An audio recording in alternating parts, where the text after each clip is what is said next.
Et c'est parti pour le show. Et c'est parti, le stade est chaud. Vas-y Francky, c'est bon. Continue. Est-ce qu'on va pouvoir commencer? Monsieur Finkielkraut? Ah, ça a commencé? Quoi? Ça a commencé? L'émission a commencé? Tout de suite, là? Ah bah Ça a commencé? Bah oui, ça a commencé. L'émission a commencé? Bah, on est à l'antenne depuis 5 minutes. Bonjour à tous, c'est Valentin, le Home Cinéman. Et je suis en compagnie aujourd'hui de Loïc. Bonjour Loïc. Salut. Et nous sommes réunis tous les deux pour vous parler du film Argylle, réalisé par Matthew Vaughn, qui est l'auteur-réalisateur des Kingsman, que nous aimons tous les deux par ici, les Kingsman. Totalement. J'aime beaucoup le 1 et même première mission. J'ai un peu plus de mal avec le deuxième volet de Kingsman. Mais ce sont tous les trois des bons films sur l'ensemble. Donc tu as du mal avec le Cercle d'Or. Effectivement. D'accord, on détaillera pas pourquoi ici. Non, ce n'est pas le but. Oui, en effet. Donc je disais Matthew Vaughn qui a réalisé les deux Kingsman, plus évidemment le spin-off, tu l'as dit, Première Mission, et qui a aussi réalisé un film de science-fiction, Stardust, qui était vraiment pas mal. Matthew Vaughn qui est aussi le génie qui a offert à l'humanité le film Kick-Ass, et pour cela, je vénérerai cet homme jusqu'à la fin de mes jours. Disons-lui tous, merci. Merci. Donc voilà, il a fait les Kingsman, il a fait Kick-Ass, il a fait X-Men le commencement. C'est lui qui était à l'origine de ce, à l'époque, renouveau de la saga X-Men. Je veux fêter ce renouveau. Bon, Matthew Vaughn, voilà, qui nous a offert tous ces films. Et donc, vous l'aurez compris, c'est quelqu'un qu'on aime beaucoup ici, en tout cas pour les films qu'on a vus de lui. À savoir, à noter, parce que c'est important, qu'en fait, Argylle est le premier film à ne pas être scénarisé par Matthew Vaughn en personne. Matthew Vaughn n'avait pas scénarisé son tout premier film, et celui-là, tous les autres, c'était de lui. Il avait écrit, réalisé les Kingsman, Kick-Ass, tout ça. Et donc, ce qui fait que ce n'est pas un film d'auteur cette fois, alors qu'avant, c'était tous des films d'auteur, monsieur. Oui, des films d'auteur. Mais qu'est-ce que c'est un film d'auteur, Valentin? Voilà, donc le scénariste, c'est Jason Fuchs, il s'appelle. Il a fait notamment L'Âge de glace 4 et Pan, le remake de 2015. Voilà, pas de très bonnes choses à son actif. On va voir pourquoi c'est important tout à l'heure. Je précise aussi que c'est une production Apple TV+.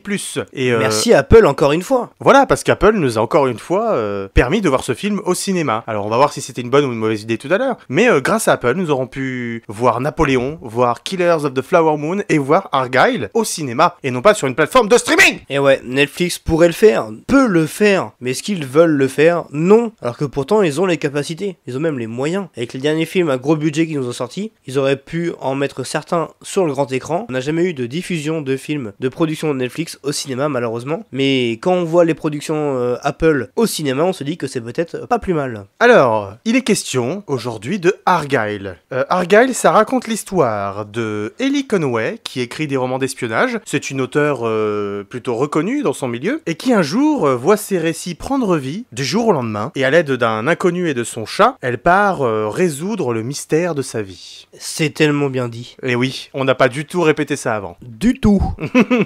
Et donc, dans ce film Argylle, nous retrouvons le Superman Henry Cavill, la Gwen Stacy de Spider-Man 3 Bryce Dallas Howard, le Nick Fury Samuel L. Jackson, ou encore Ariana DeBose qui sort du West Side Story de Spielberg, et notamment Sofia Boutella qui revient passer une tête après Rebel Moon et le premier Kingsman. Voilà, pléthore d'acteurs. J'ai oublié aussi le Bryan Cranston de Breaking Bad et Malcolm, et aussi le Sam Rockwell de je ne sais plus quoi, mais un Sam Rockwell sauvage est apparu dans ce film. Bref, c'est une pléthore d'acteurs que nous retrouvons dans ce film. À noter, pour finir, que c'est un film de 200 millions de dollars. Voilà, donc un budget de blockbuster, pour une gueule de blockbuster. Et donc c'est là que je me tourne vers Loïc et je demande, mais qu'as-tu pensé du film, Loïc? Avant de dire ce que je pense du film, il faut préciser que ceci est une partie sans spoiler. Nous allons arriver ensuite avec une partie spoiler, et nous vous préviendrons évidemment. Et je rajoute que c'est un film qui contient beaucoup de rebondissements, et donc que la partie spoiler va naturellement être beaucoup plus fournie qu'une partie non spoiler, et donc nous vous conseillons tout de même d'aller voir le film s'il vous intéresse de base, avant d'écouter notre avis. Effectivement, et je tiens à préciser également qu'il y a une scène post-générique à la fin du film, donc n'hésitez pas à attendre un petit peu les crédits et voir la scène post-générique, ça reste important dans la compréhension du film. Et donc c'est le moment de nous donner ton avis, Loïc. Alors, pour moi, c'était un bon film. J'ai vraiment passé un bon moment, c'était à peu près 2 heures si je me trompe pas de film. Oui, puis de toute façon je l'ai vu sur ton sourire à la fin de la séance. Il y a eu beaucoup de moments d'humour que j'apprécie beaucoup, des moments de rebondissement, comme tu l'as dit, et des scènes d'action vraiment très drôles, bien chorégraphiées aussi, j'ai trouvé. Des scènes d'action qu'on retrouve un petit peu dans les Kingsman, mais en même temps un peu exagérées parfois, c'est même haut en couleur à certains moments, et c'est vraiment très plaisant à voir. Ça faisait longtemps que j'avais pas vu un film qui m'avait fait rire autant, à part certains films de comédie française comme Chasse gardée récemment, mais ce film d'action là, ça faisait longtemps que j'avais pas ressenti ça pour un film. Je me suis même demandé ces derniers enregistrements si j'étais pas devenu aigri, car on me le dit assez souvent d'ailleurs, mais ce film là me fait comprendre que non, je ne suis pas aigri, je suis juste habitué à voir des films soit pas drôles, soit pas terribles. Mais là récemment j'ai vu beaucoup de films qui étaient vraiment pas ouf, mais là Argyle, je dis pas qu'il est incroyable, mais ça reste un bon film devant lequel j'ai passé un bon moment, avec une super intrigue, vraiment à chaque fois je me dis mais quoi, c'est quoi ce délire? Et c'était vraiment très bien. Et toi Valentin? Alors moi je te rejoins partiellement. C'est-à-dire que, en effet, sur cette chaîne, les derniers films dont nous avons parlé n'étaient pas, pour la plupart, des bons films pour nous. Et donc, comme tu l'as dit, nous passons beaucoup pour des aigris. Et donc, sur celui-là, je te rejoins, j'ai bien aimé, mais partiellement. C'est-à-dire que, si on prend le tout venant, c'est-à-dire tous les films qu'on voit à longueur d'année, parce que oui, nous ne chroniquons pas tous les films non plus que nous voyons, mais voilà, tous les films qu'on voit à longueur d'année, eh bien, si on place celui-là parmi tout ce qu'on voit, c'est vrai que c'est un film qui est au-dessus de la moyenne, je trouve. C'est un super film. Par contre, si je place le film Argyle sur la liste des films de Matthew Vaughn, je suis légèrement déçu. Mais voilà, ça reste quand même un super film que nous vous recommandons du coup tous les deux. Exactement. D'aller voir. Allez le voir, vous allez passer un bon moment, ce n'est que 2 heures, et pour le coup, pas comme The Marvels, c'est 2 heures vraiment intéressantes. Voilà, et surtout, nous sommes là pour chipoter, nous sommes là pour essayer de sortir les vers du nez du positif et du négatif du film. Mais si vous voulez aller au cinéma pour pas vous prendre la tête, vous verrez dans ce film, il y a beaucoup de rebondissements, comme on le disait, on le dira, on en parlera en partie spoiler. Il y a beaucoup de rebondissements qui font que le film permet de garder un rythme soutenu pendant tout le long, et donc il prend son spectateur et ce qui Il fait l'embarque en fait, tout simplement. Il l'embarque, voilà, exactement. En parlant de tirer les verres du nez, je vais me moucher. Séquence ASMR de mouchoir. À savoir que Loïc est enrhumé, excusez-le pour cette voix de nez bouché. Excusez-moi, j'ai actuellement la voix de Howard the Duck, pour les plus fins connaisseurs du MCU, et même de l'univers Marvel en général. Howard the Duck. Regardez l'affiche, c'est extraordinaire ce film. Revenons-en à nos moutons. Valentin, tu dis juste avant que Argyle te déçoit concernant les différents films de ce réalisateur. Dis-nous pourquoi. En fait, c'est pas que je suis déçu. C'est que je m'attendais à ce que le film soit à la hauteur d'un film de Matthew Vaughn, mais il l'est, mais partiellement. C'est-à-dire que on ressent que c'est un film de Matthew Vaughn, parce que les scènes d'action sont ultra inventives. C'est des scènes d'action qu'on n'a jamais vues dans un autre film, ou en tout cas pas filmées comme ça. Et en fait, il rajoute toujours sa patte à toutes ces scènes d'action, ce qui fait que toutes les scènes d'action du film ont une particularité. Elles ont quelque chose qui les différencie de tout ce qu'on voit, et même des précédents films de Matthew Vaughn. Donc ça, il l'a gardé. Il a gardé aussi le thème du film d'espionnage à la Kingsman, mais cette fois, surtout au début du film, du coup, on est encore en partie sans spoil. Le film met en opposition le Kingsman, qui est Henry Cavill, tu vois, le mec bien fringué, voilà, avec son petit costard, la belle coupe, parce que c'est le Kingsman. Et donc, en face, là, dans Argyle, il te propose l'espion Clodo, qu'incarne Sam Rockwell. C'est une bonne manière de dire, voilà, moi je suis un mec qui fait du Kingsman et qui sait aussi faire des gros losers, bon, même s'il est pas vraiment loser. Et donc, il amène dans son film, voilà, un peu de Kick-Ass, un peu de Kingsman, il mélange un peu les deux, ça fait du Argyle, du film d'espionnage, différent de Kingsman. Donc le mec aime les films d'espionnage, ça se voit, et il en fait aussi une petite parodie. Et la première scène de Argyle, c'est aussi une petite parodie du film d'espionnage et des Kingsman en fait. C'est cette scène où on le voit dans la bande-annonce où Henry Cavill poursuit Dua Lipa qui est à moto et lui en petite bagnole. Et en fait il y a cette course-poursuite où les effets spéciaux sont catastrophiques. Mais parce qu'en fait je pense que c'est volontaire, parce que ça peut pas être de la mauvaise réalisation involontaire. Je pense que c'est volontaire parce que on est dans le registre de la parodie. On a la musique qui est spécialement Kingsmanesque. le plan large qui montre toute la scène d'action dans laquelle elle va se dérouler. Et donc en fait tu sais qu'Henry Cavill va passer à travers les maisons au lieu de faire les contours. On a des codes de la parodie dans cette scène. Matthew Vaughn il s'amuse avec tout ça. Il fait de la parodie, il mixe un petit peu tous ses films. Et en fait on ressent, oui, c'est un film de Matthew Vaughn à 100%. Le problème étant que ici, Valentin, tu nous cites que du positif, mais tu dis pas beaucoup de négatif. alors pourtant ça t'a quand même déçu. Parce que, comme tu le dis, les scènes d'action sont vraiment bien, elles sont bien chorégraphiées, c'est presque parodique, en même temps c'est drôle, le jeu d'acteur est plutôt bon, même si ça tu l'as pas dit. Je ne comprends pas vraiment ton problème sur ça, parce que tous les points que t'as cités, en fait, ce sont que des points forts, et ce sont même les gros points du film. Je ne vois pas beaucoup de points négatifs, à part vraiment si tu chipotes un petit peu, mais là je ne comprends pas vraiment où tu veux en venir. Ce que je voulais dire, c'était que il y a un bon délire, mais par exemple, on sort pas beaucoup de la parodie. C'est-à-dire qu'en fait, sur le reste du film, jusqu'à la fin, il y a des bonnes scènes à la Kingsman, des bonnes scènes inventives, comme je disais tout à l'heure. Mais il va un petit peu trop loin. Et le délire scénaristique suit, mais le visuel ne suit pas. Et la musique ne suit pas. Et il y a des moments où il n'arrive pas à mettre en scène et à appliquer la bonne idée qu'il a eue. On voit que c'est une bonne idée. Je me retiens parce que on est encore en partie sans spoil, je le dirai plus précisément tout à l'heure. Mais il a une idée, une bonne idée, comme dans tous ses autres films. On voit que c'est une bonne idée, mais au moment de l'exécuter, il se plante quelque part. Il se plante visuellement, ou alors il se plante dans la révélation qu'il veut faire. Et en fait, il y a toujours un aspect où il se plante, où la musique n'est pas bonne à ce moment-là. Et donc, il y a toujours un moment où il met pas tous les potards à fond, comme il pouvait les mettre dans un Kingsman 1 ou dans un Kingsman 2. Mais est-ce que c'est pas le but justement de faire un film entièrement parodique? Bah non, pour moi l'idée que j'ai cru voir dans le film, c'était que la première scène, le truc typique du film d'espionnage avec Henry Cavill et Dua Lipa, voilà la parodie. Maintenant, on va aller dans mon délire à moi, mon film d'espionnage à moi, qui sera différent du coup du reste. En gros, c'est une parodie de Kingsman au début. Voilà, j'ai fait Kingsman, vous avez adoré, c'était génial. Je le parodie et je vous dis, bah en fait là, ce sera pas un Kingsman. Vous voyez là, ce Kingsman là, Henry Cavill, bon, il est un peu ridicule, il est un peu cliché, voilà, il en joue de son côté de mec qui ressemble à un Kingsman. C'est là qu'est la parodie. Mais dans le reste du film, alors ce personnage d'Henry Cavill, il revient par petites touches, mais on quitte le domaine de la parodie.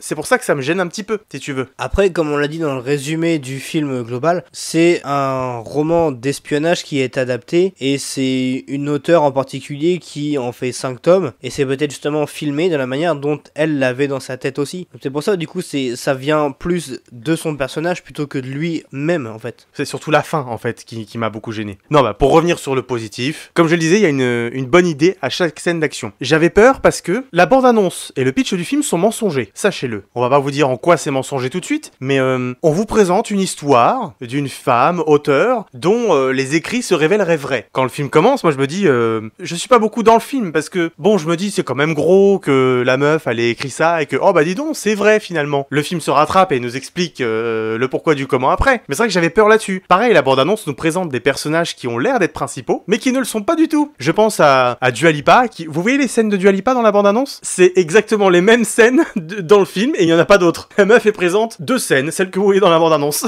Donc, littéralement, on peut pas spoiler le personnage de Dua Lipa, elle est là exactement 5 minutes. Voilà, en fait, les personnages qu'on va suivre ne sont pas vraiment tous ceux qui sont présents dans la bande-annonce. Et du coup, le film a bien réussi, je trouve, avec le marketing, à jouer sur nos attentes et sur ce qu'on allait voir dans le film. Donc ça, c'est un bon point. Oui, bah de toute façon, c'est un bon film. Même le jeu d'acteur est vraiment assez bon dans l'ensemble, notamment Henry Cavill, qui vraiment joue très bien son rôle du début à la fin, je trouve, même si c'est assez parodique, comme tu l'as indiqué. Comme des Bryan Cranston, par exemple, qui sont vraiment bien, même si on les voit pas forcément énormément non plus dans le film. Ce qui était assez marrant, c'est qu'on avait les 2 méchants, finalement, de Kingsman 1 qu'on revoit dans le film, donc notamment Samuel Jackson et l'autre, j'ai oublié son nom. Sofia Boutella. Voilà, on les revoit, certes, moins longtemps que dans Kingsman, mais au final, on sent que c'est sa petite touche à lui un petit peu de revoir ces acteurs-là. Ils ont leur importance dans le film, et c'était un peu rigolo parce que du coup, Samuel L. Jackson, il est un peu fun, un peu rigolo, machin, il a une importance vraiment, mais au début, on se rend pas compte, ou vraiment, ça se fait vraiment sur un petit court instant, mais sinon, voilà, il a son personnage un peu rigolo, et Sofia Boutella est un peu mystérieuse quand même malgré tout, elle est décisive dans l'avancée du film, et aussi bien dans le premier Kingsman que dans celui-là, et j'ai trouvé ça assez sympa. Tu disais ouais que même Sofia Boutella avait qui n'est pas là beaucoup dans le film, hein, c'est plus une apparition, un caméo, mais t'as dit qu'elle avait une importance, et c'est vrai qu'en fait tous les personnages, qu'ils soient présents beaucoup ou pas, ont une importance, même le chat. Contrairement au film Astérix, Obélix et l'Empire du Milieu, où les personnages n'ont pas forcément une importance capitale pour le film. Oui bon, si tu veux, on va te laisser avec ta némésis éternelle. Ce que je veux dire c'était que, oui même le chat en fait, qui dans la bande-annonce me faisait très peur, j'avais peur d'une mascotte, en plus pour le coup, et c'est vrai dans tout le film, visuellement pas terrible quoi. Et en fait j'avais peur voilà, que ce soit plus une mascotte qu'autre chose, finalement, le chat se révèle utile à 2 reprises dans le film. Il n'est pas là que pour la mascotte. C'est un élément que j'ai bien aimé. Et je disais tout à l'heure qu'on était avec un Matthew Vaughn qui ramène des choses qu'il avait réussi dans les anciens films. Je disais aussi au début, en préambule, que les scènes d'action étaient toutes très inventives, proposaient quelque chose de spécial. Donc les scènes d'action, celles qu'on voit dans la bande-annonce, celle du train, qui est l'une des premières scènes d'action du film, eh bien en fait, la partie qu'on voit de la scène d'action dans la bande-annonce, ça paraît plat, ça paraît peu inspiré, ça paraît, voilà, fade. Et en fait, la scène d'action est étonnamment très très inventive, comme dans un film de Matthew Vaughn. J'ai d'ailleurs notamment aimé quelque chose qu'on n'avait jamais vu, l'alternance dans la scène d'action d'un Sam Rockwell et d'un Henry Cavill à chaque fois. Vous voyez pas exactement ce que je veux dire, hein, si vous n'avez pas vu le film, mais c'est un élément, si vous avez vu le film, voilà, l'alternance du Cavill et du Rockwell, c'est un petit élément dans la scène d'action que moi j'ai jamais vu ailleurs et qui permet de rendre la scène d'action super intéressante. Et c'est toujours ce qu'il fait Matthew Vaughn, hein. Par exemple dans Kingsman 2, première scène d'action, on est dans un taxi, donc quelque chose qui est vraiment très étroit, et en fait il arrive à mettre sa caméra dans des endroits qu'on n'imaginerait même pas dans le taxi pour la rendre super lisible. Matthew Vaughn il a toujours ces petites idées à chaque fois dans les scènes d'action, et je pense aussi toujours dans Argyle, à la toute fin il y a une scène d'action avec des patins. Voilà, cette idée du patin, c'est quelque chose qu'on n'a jamais vu avant. Donc voilà, Argyle vaut le coup aussi parce que ça reste dans l'ADN même un film de Matthew Vaughn, et donc les scènes d'action que vous allez voir dans ce film sont très intéressantes, très rythmées, elles apporteront quelque chose que vous n'avez jamais vu. Je repense aussi, du coup on parlait de Sofia Boutella à Kingsman 1, elle s'appelle Gazelle dans le film parce qu'elle voilà, elle a ses jambes qui sont des épées en fait, et voilà comment dynamiser une scène d'action et lui donner un intérêt, cette petite touche d'originalité qu'il amène à chaque fois. Et j'en finirai sur ce qu'apporte Matthew Vaughn de bien à ce film, c'est que par exemple il y a un moment dans le film où c'est un petit peu plat, il y a eu une scène d'action il y a 10 minutes, on est sur du dialogue, on est sur de l'exposition de ce que les personnages vont devoir faire, donc c'est un moment en fait dans le film où ça parle beaucoup et où le spectateur peut vite s'ennuyer. Et en fait il a une petite astuce super intéressante, Matthew Vaughn, c'est que on va suivre ce qui se déroule à travers 3 moments distincts. Ce que les personnages vont dire, d'autres vont s'en rendre compte en même temps, et encore d'autres vont s'en rendre compte en même temps, et donc en fait les personnages se répondent, même s'ils ne sont pas au même lieu géographique, et bien en fait ça va permettre de dynamiser une scène de dialogue. Donc c'est une superbe idée, et qui permet de jamais ennuyer le spectateur, et donc c'est encore une bonne chose qu'il a réussi à instaurer dans Argyle. Sur tous ces points positifs dont Valentin a sorti très peu de négatifs, nous pouvons donc passer en partie spoil pour parler plus en détail de son avancée du film. Attention à vos oreilles, c'est parti. Nous entrons donc dans la partie spoiler. Pourquoi tu veux que je sorte du négatif? Absolument, j'ai dit que j'avais bien aimé. Mais ouais, mais tu nous dis qu'il t'avait déçu, donc forcément il y a du négatif, alors que tu nous sors que du positif, donc c'était un très bon film. Non, mais j'ai commencé par dire au début que c'était un super film, si on le prend dans l'ensemble de ce qu'on voit, mais que pour un film de Matthew Vaughn, c'était décevant. Je vais expliciter tout de suite pourquoi précisément. Mais nous attendons que ça, Valentin, vas-y. Parce que maintenant on est en partie spoiler, et donc, ce qui m'a embêté, c'est que quand je disais qu'il a des bonnes idées, j'en ai explicité quelques-unes tout à l'heure, mais que il y a plein de moments où il va pas jusqu'au bout de ce qu'il veut faire. Par exemple, vous avez vu le film, j'espère, si vous êtes là, le moment où Ellie Conway, donc le personnage principal, et Sam Rockwell, l'espion, ils sont sur un toit. Ils attendent que les ennemis traversent la porte parce qu'ils sont bloqués, et donc ils sont sur ce toit. Le Matthew Vaughn de Kingsman ou le Matthew Vaughn de Kick-Ass, il aurait trouvé une idée pour dynamiser cette scène, pour la tourner dans un décor spécial. Là, on est sur un pauvre toit avec un ciel gris, un fond vert dégueulasse, donc quelque chose de très Marvel en fait. On est sur un décor lambda qui est du coup un décor de studio, ça se voit parce que c'est un fond vert très mal incrusté. Moi, je me croyais sur l'aéroport de Civil War. C'est pour ça, c'est dommage. Et juste après, et là t'as quelque chose d'inventif, comme je disais, il amène l'inventivité. Oui, voilà, il y a un matelas, il va falloir rebondir dessus. Tiens, on va prendre le chat, on va le mettre dessus. Bon, l'inventivité arrive, mais il y a eu le problème juste avant. Je prends un autre exemple qui est bien plus significatif, et là je vais spoiler comme un porc, c'est à la fin. On a la scène où il y a toutes les couleurs là, la scène où il y a toutes les bombes de plusieurs couleurs, où les personnages se retrouvent, parce que du coup Ellie elle avait perdu la mémoire, et en fait c'était un autre personnage, elle retrouve la mémoire, et donc elle retrouve son amour avec l'espion Sam Rockwell, et tout explose dans cette scène. Et là je vois l'inventivité, je vois les couleurs qui pètent de partout, la danse qui permet une chorégraphie magnifique dans le film. C'était très drôle. Voilà, alors déjà c'est drôle, et en plus c'est beau en fait, que ce soit la intelligent. Chorégraphie, les couleurs et tout le reste, tout en étant aussi sérieux qu'ils voulaient le faire. Vraiment, ils sont en train de danser, genre vraiment, comme s'ils étaient dans un bal, alors qu'ils sont en même temps en train de dézinguer des mecs en fait. C'est ça, et c'est intelligent. Il y a la chorégraphie qui allie ce que les personnages pensent. Donc voilà, l'inventivité éclate de partout dans cette scène. Là, je retrouve le Matthew Vaughn qui nous faisait péter les têtes des gars dans Kingsman 1. Tu vois, ça m'a fait penser à cette scène-là. Donc voilà, là, je retrouve ce Matthew Vaughn-là. Le problème, c'est que la scène d'action suivante, j'ai une scène d'action où, encore une fois, il y a une idée. On est sur un bateau où il y a du pétrole. Le pétrole coule partout. On nous dit, ah bah oui, ça va être compliqué de se tirer dessus, on va faire ça au couteau. Le personnage sort, moi j'étais patineuse artistique. On l'a vu au début du film, donc ça sort pas de nulle part. Encore une fois, le scénario est très bien écrit et suit bien son cours. Et donc là, elle nous sort, ouais, je sais faire du patinage artistique. Hop, elle va patiner sur le truc. Et c'est dégueulasse visuellement, c'est une doublure numérique. Oui, mais c'était quand même assez drôle à voir. Oui, mais voilà, là où dans les autres films, Matthew Vaughn, il me proposait une idée, il allait jusqu'au bout, elle était réalisée parfaitement du début à la fin, et ben là, il me propose une idée, je dis oui, c'est génial, et quand il me la montre, je dis oh non, c'est pas cool, c'est moche, sur le papier ça marche, mais là quand je la vois, ça marche pas. Alors, c'est pas dramatique, c'est pas ça qui va rendre le film catastrophique, mais ce que je veux dire, c'est que voilà, on a une scène juste avant en plus qui est magnifique, comme on disait avec toutes les couleurs qui pètent de partout et les mecs qui se font dézinguer. Le problème, c'est que quand elle me fait du patinage artistique, ben, je vois que c'est pas Bryce Dallas Howard qui est en train de le faire, c'est une doublure numérique qui est affreusement mal incrustée. C'est cramé à 10 000 km, que ces mouvements ne sont pas humains, et que c'est assez approximatif quand même, la réalisation pure et dure de la scène. Et donc moi, ça m'embête. Le Matthew Vaughn de ses précédents films, il n'aurait pas fait ça. Il aurait été jusqu'au bout, ou alors il aurait pas exécuté cette idée. Tu vois ce que je veux dire? Oui, totalement. Mais après, comme tu dis, moi aussi je l'ai remarqué que c'était mal incrusté, etc. Mais vu que la scène était assez originale, voire même drôle, c'était plaisant à voir malgré tout si on passe outre justement cette incrustation numérique. Je trouve que ça se compense bien, ça balance bien, et du coup ça reste moins gênant. Oui, mais ça m'a pas fâché grandement avec le bonhomme, mais c'est comme si je suis dans une boutique de comics, on veut me vendre un comics, la couverture est dégueulasse. Si l'intérieur est incroyable, je vais quand même aimer. Donc là, j'aime quand même ce film et cette proposition. Le problème, c'est que la couverture est dégueulasse. Et moi, j'avais l'habitude, le réalisateur m'a donné l'habitude de me vendre ses comics dans un bel étrin. Et pas avec une couverture dégueulasse, mal foutue, mais avec une bonne idée. Il y a toujours la bonne idée à l'intérieur, malgré la couverture. Mais avant, j'avais des belles couvertures. Pourquoi maintenant j'en ai des moches? Donc ça me fâche un petit peu. C'est pas catastrophique. Et le film, scénaristiquement, s'en sort parfaitement bien sur le point. À l'exception quand même de quelques petites choses que j'ai notées qui m'ont un peu embêté. C'est quand même dommage qu'à la fin du film, Samuel L. Jackson, il reste planté là sur sa chaise, alors que c'est Samuel L. Jackson. Là, pour le coup, il était bien. Là, j'ai trouvé bien, en fait, même s'il reste assis dans sa chaise, il fait pas rien, en fait. Genre, le mec, il est en train de regarder des matchs de NBA, ce que j'ai trouvé drôle, pendant que les autres se mettent sur la gueule, tout simplement, parce que le mec, il est un peu déconnecté de la réalité. Non, mais ça oui, mais c'est pas un personnage qui est écrit, il a pas d'arc narratif, il a une interaction vite fait avec Bryce Dallas Howard, et il a une interaction avec les deux après, c'est terminé. T'as un Samuel L. Jackson, t'en fais que ça. J'étais un petit peu déçu aussi sur le coup, parce que, comme tu le disais à juste titre tout à l'heure, on nous le ramène d'un Kingsman 1 où il brillait de mille feux. Alors oui, il avait plus d'importance dans le récit, tu disais qu'il était important là aussi, je vois pas trop l'importance précisément, mais au-delà de l'importance qu'il peut avoir dans le récit, bon, moi ça me fait chier que dans tout l'acte final, il soit assis sur sa chaise, tout seul, sans autre interaction autour. C'est dommage. Moi, le Matthew Vaughn, encore une fois, d'avant, il m'aurait foutu une menace avec le Samuel L. Jackson, il m'aurait mis des méchants qui avaient trouvé sa planque et qui étaient là aussi pour le dézinguer, et lui, il aurait trouvé une parade pour à la fois être là pour réceptionner le fichier et désactiver les plans de l'ennemi en même temps. Tu vois, il aurait été actif. Et donc, c'est ça que je disais, il y a des bonnes idées comme d'habitude. Mais là, par exemple, le Samuel L. Jackson, il est inactif. Pourquoi t'as pas trouvé une idée? J'ai moins la formule que j'avais l'habitude d'avoir.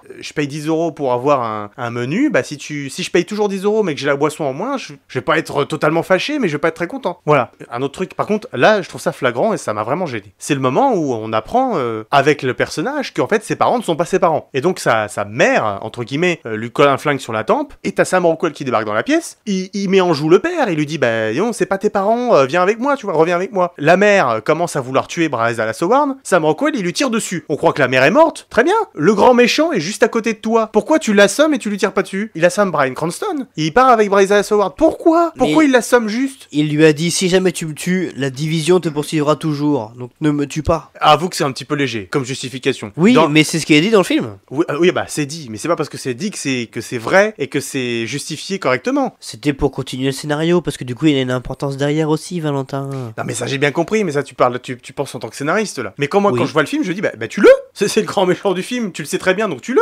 Donc il y a ça qui est un petit peu gênant. Non mais, à part voilà les quelques points négatifs que j'ai soulignés, j'ai quand même beaucoup aimé le film, et ça reste dans la veine d'un film de Matthew Vaughn. Je le reprécise un petit peu, parce que je l'ai déjà dit dans la partie sans spoil, mais quand il y a la transition entre la réalité et la fiction, j'ai trouvé ça super bien exécuté. Ça c'est une bonne idée qui marche. J'allais y venir justement, parce que j'ai trouvé ça vraiment très drôle, et même des fois c'était même perturbant aussi bien pour nous que pour elle, et c'était vraiment très intéressant. Ce changement de personnalité au niveau de Sam Rockwell et d'Henry Cavill dans des scènes d'action, et même d'elle dans les scènes d'action en général au fur et à mesure du film, je trouve ça vraiment très intéressant, très innovant. Ouais, cette inventivité quand il change, c'est stimulant visuellement en fait. Tu disais que c'est drôle, ouais, quand Henry Cavill par exemple il se recoiffe et que juste après ça change et que t'as Sam Rockwell qui est comme une merde sur le canapé. Bon, c'est la patte de Matthew Vaughn en fait, d'amener l'humour, d'amener la créativité partout dans les scènes d'action. Et ce qui est très plaisant dans le film aussi, c'est tous ces rebondissements. Alors on va... Mais au final c'est simple.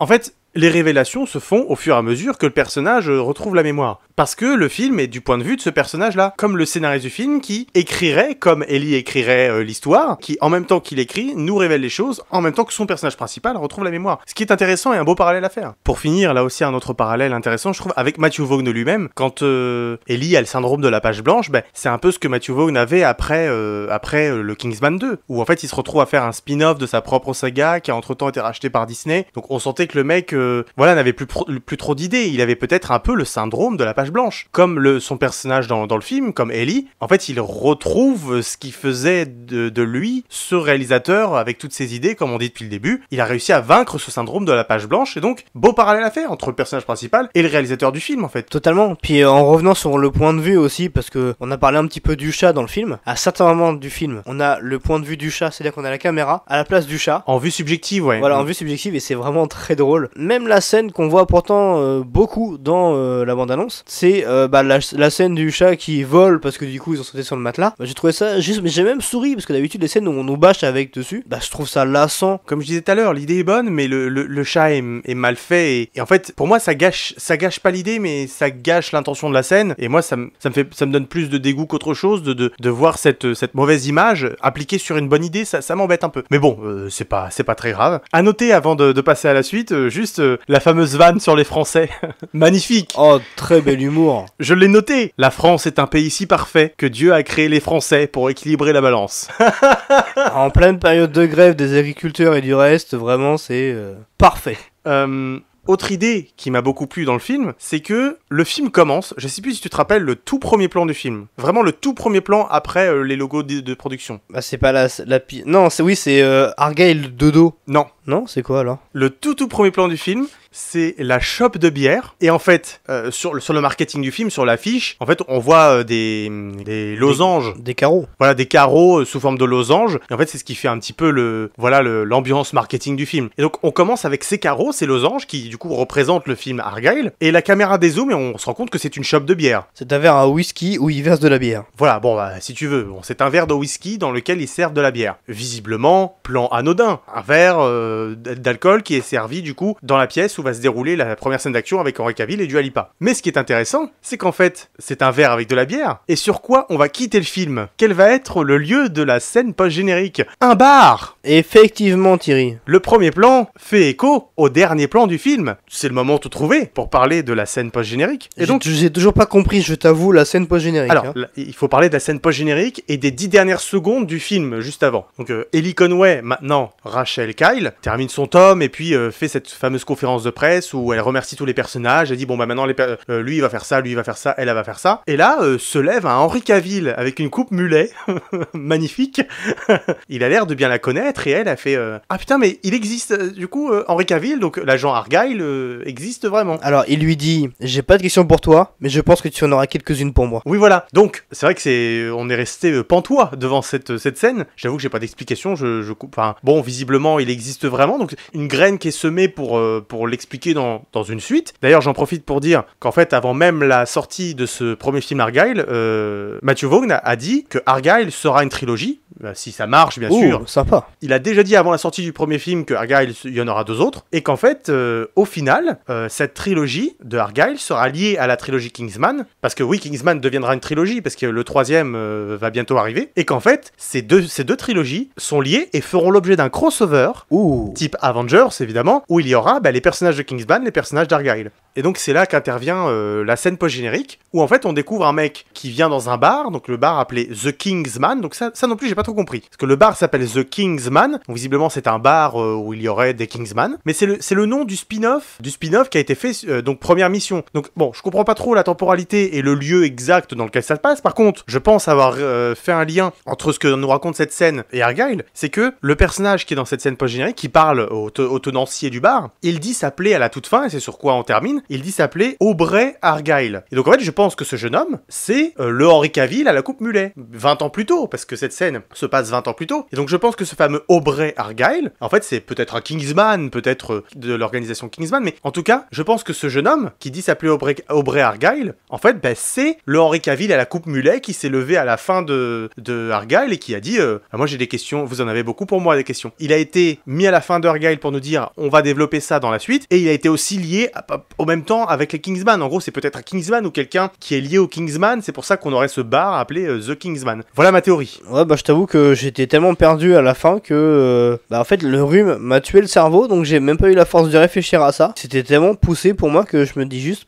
on sait que s'il y aura une suite. Ouais, c'est vrai que le teasing est un petit peu flou, mais en tout cas je préfère ça qu'une scène trop explicite à la The Marvels. Oui, nous allons en parler à Charles. Charles. Comprendront ceux qui auront vu le débrief sur The Marvels. Non mais voilà, bon, je préfère un teasing mystérieux qu'un teasing cousu de fil blanc, bon bref. Pour résumer notre avis sur le film, Valentin. Exactement, c'est là Nous commençons par toi. C'est là où j'allais en venir. Eh bien, comme je l'ai dit au début, moi j'ai beaucoup aimé le film. Un petit peu déçu sur certains aspects parce que j'ai pas retrouvé 100% de mon Matthew Vaughn, mais j'en ai retrouvé 85%. Et moi, 85% de ce mec-là, je prends. Très content de toutes les petites idées qu'on a pu égrener dans ce petit débrief. Content d'avoir eu toutes ces idées dans le film. Content d'avoir été dérouté par rapport à la bande-annonce et au marketing qui avait été fait. Bon, un peu déçu que Dua Lipa n'ait que 5 minutes dans le film. Un peu déçu aussi que John Cena et Henry Cavill ne soient pas plus présents. Et voilà, le film a réussi à me surprendre. Tous les twists, je les ai accueillis bien volontiers. Ils étaient très bien menés, très bien exécutés. Et voilà, globalement, le film, peut-être la musique n'a pas trop marqué. Alors moi j'ai trouvé ça drôle comme la musique à certains moments justement, notamment quand ils dansent et des trucs comme ça. J'ai trouvé ça drôle. Je parle de la composition originale. Parce que oui, les musiques additionnelles, oui, elles sont très sympas. Composition originale peut-être un petit peu absente, là aussi comparée à de précédents films du réalisateur. Mais bon, on est sur une conclusion, un avis global, donc très bon film. J'ai beaucoup aimé. J'attends d'en avoir plus avec les suites et de retrouver 100% de mon Matthew Vaughn au lieu des 85% qu'on m'a proposé ici. Je ne dirais pas mieux. Comme vous l'avez compris, je pense depuis le début de la vidéo, j'ai beaucoup aimé ce film. Vraiment, les scènes étaient belles, drôles, bien réalisées, c'était bien chorégraphié, etc. Plein de rebondissements comme on l'a dit tout au long de la vidéo. Les twists étaient vraiment incroyables, genre vraiment, et on lâche jamais, et c'est vraiment ce qui est plaisant dans le film. Et jusqu'à la fin, tu te dis mais où est-ce qu'il va nous emmener? Pourtant, c'est pas un film qui nous fait réfléchir beaucoup. Il se vend pas comme ça. Mais au final, tu dis ouais, je veux savoir plus, machin. On va réfléchir pendant le film. Donc allez le voir, c'est un très bon film. Voilà. Et franchement, voilà. Et franchement, voilà. Bon, eh bien, merci Loïc de m'avoir accompagné une nouvelle fois pour un débrief. Avec plaisir. N'hésitez pas, vous qui écoutez cette vidéo, de vous abonner si ce n'est pas déjà fait. Activez la cloche. Laissez un petit pouce bleu. Allez voir notre compte Sens Critique avec Loïc dans la description. Regardez, les liens sont là, juste en dessous. Partagez la vidéo. Partagez la vidéo, c'est très important. On veut être connu, on veut être famous dans le monde. Bon, après, si on gagne pas d'argent, c'est pas si grave que ça. Mais bon, si les gens, au moins après, tombent amoureux de nous, de nos voix, c'est toujours plaisant à savoir. Et puis, pour finir, ciao. Ciao.